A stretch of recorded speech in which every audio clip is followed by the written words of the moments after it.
and resurrection, actual appearances of Jesus, work out better than a hallucination hypothesis.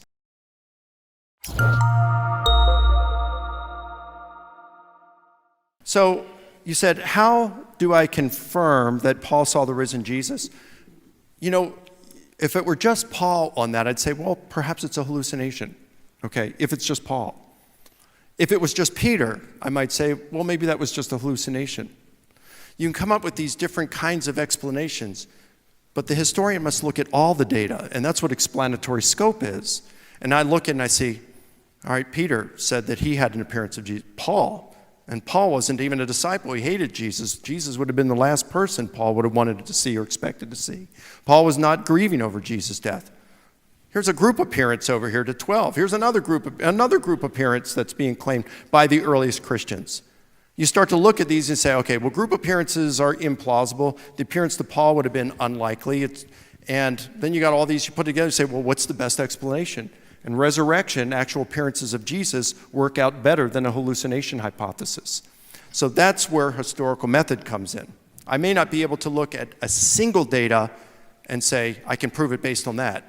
But I look at all of the data and say, this is the best explanation for it. Was that a question?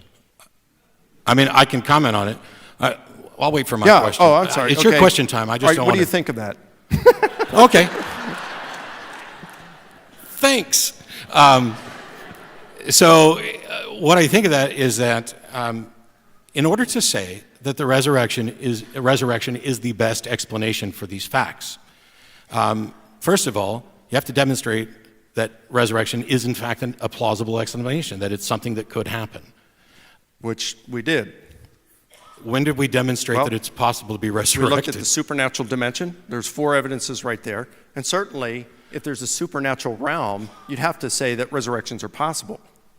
Oh, no, first of all, I don't accept that there's a supernatural realm. Second of all, if in fact there is a supernatural realm, that doesn't mean that resurrection is possible. Okay. Maybe there's a supernatural realm and resurrection is impossible. But I find it strange that we're talking about, getting messages from the other side. That's something we could potentially test for. And yet what we have is fake psychic after fake psychic over and over again doing this. Yeah, we do, but just because there's a lot of counterfeits doesn't mean there aren't authentic ones. There are plenty of authentic ones. And so how do you tell 300 of them.